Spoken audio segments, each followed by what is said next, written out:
I once wrote that Brazil died, and that the fact that there are still people living here doesn't change that, since even corpses harbor life, worms, fungi, etc.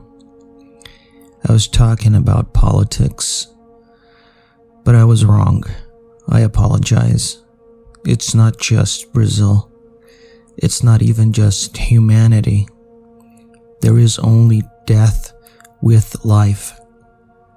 All the problems start with abiogenesis. Before abiogenesis, although organic molecules were present, there was no life. Any problem that any living being has or had can have its origins traced to that event. From the Sauroposeidon being preyed upon by the Acrocanthosaurus in the Cretaceous period 110 million years ago to current political problems. Someone might say, "Nice, but your existential talk doesn't solve anything. What can we do to resolve the real, material, and historical issue?" We can do whatever we want, but there won't be an end point. An apotheosis will not come. The only apotheosis is the return to the inanimate, and that doesn't depend so much on us. The return to the inanimate will come both for the individual and the collectivity, whether we like it or not.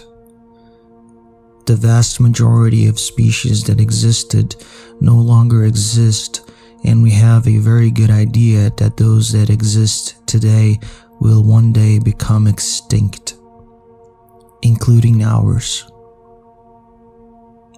There are those who say that the phenomenon of life is a denial of entropy, and that this would be proof that it is possible for there to be a universal meaning to our existences.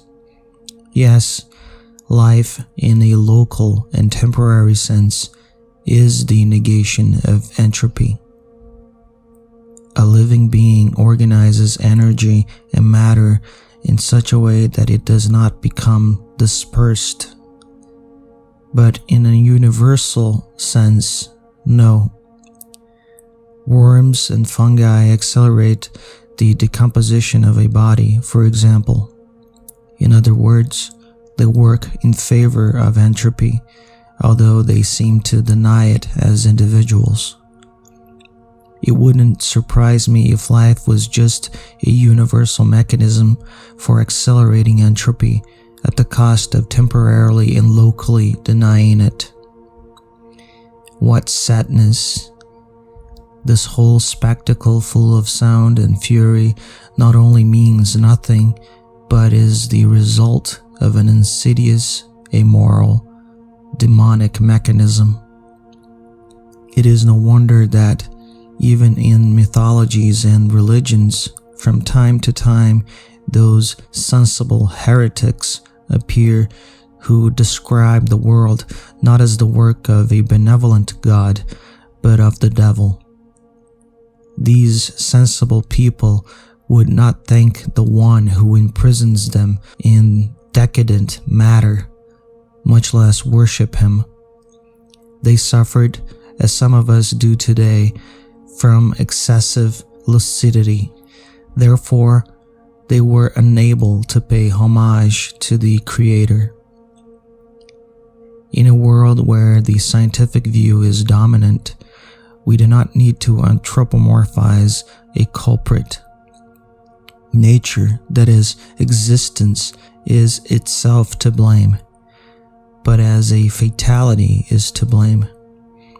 Purposeless and blind, nature unwittingly forged a perfect mechanism to deceive animate matter. She does it through need to fulfill an absence. In animals, this mechanism manifests itself primarily through hunger. And as animals become more complex, new absences are established. In human beings, there is an absence of meaning to our existence, something that was almost instantly perverted for the benefit of a few by religious charlatanism. Charlatanism has always been fashionable, at least since the emergence of the first societies. Ever since our species developed the ability to reflect, it started to feel alone, thrown onto the earth as if it were an orphan, disconnected from something, but it doesn't know what. This is excellent news for scammers. But it is not only in the promise of a metaphysical kingdom that we find charlatanism. We also find it in those who promise utopia in the world of becoming itself, that is, in the physical universe. Politics and economics offer these drugs, even though those who traffic them often believe they are selling scientific and historical truths.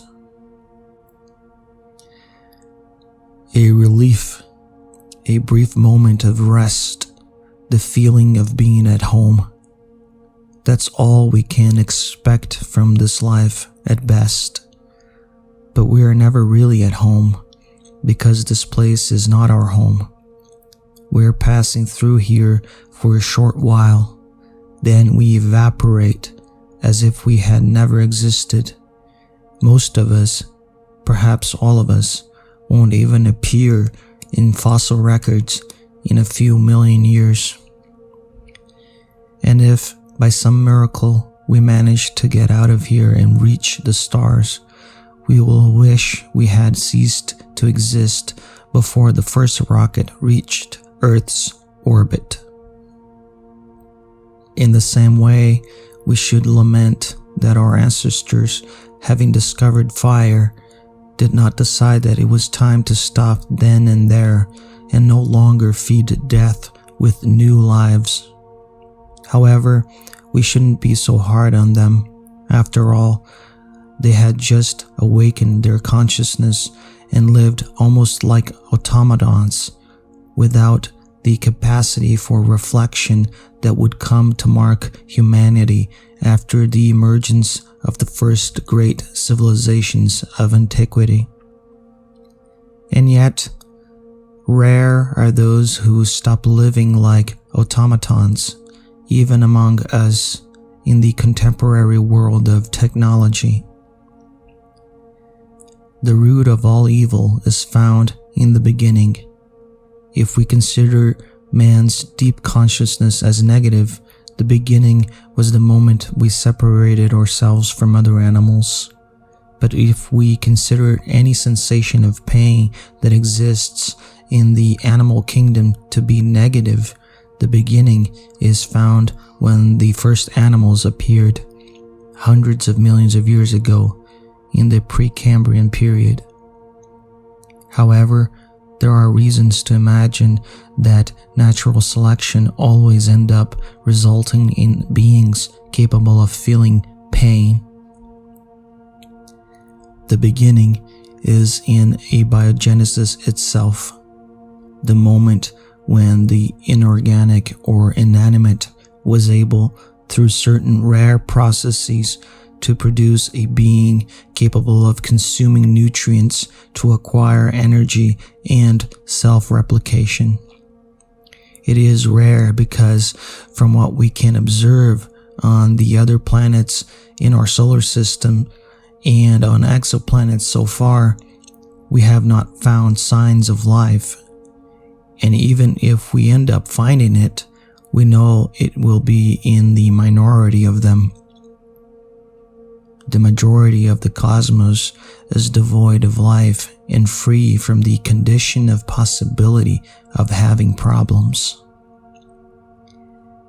If we consider the phenomenon of life to be just a mechanism for accelerating universal entropy, we should at least thank chance that it is not so abundant in the universe. Just imagine if in every rock floating through the cosmos there were beings capable of moaning and screaming when they were crushed alive, like on our planet and perhaps a few others.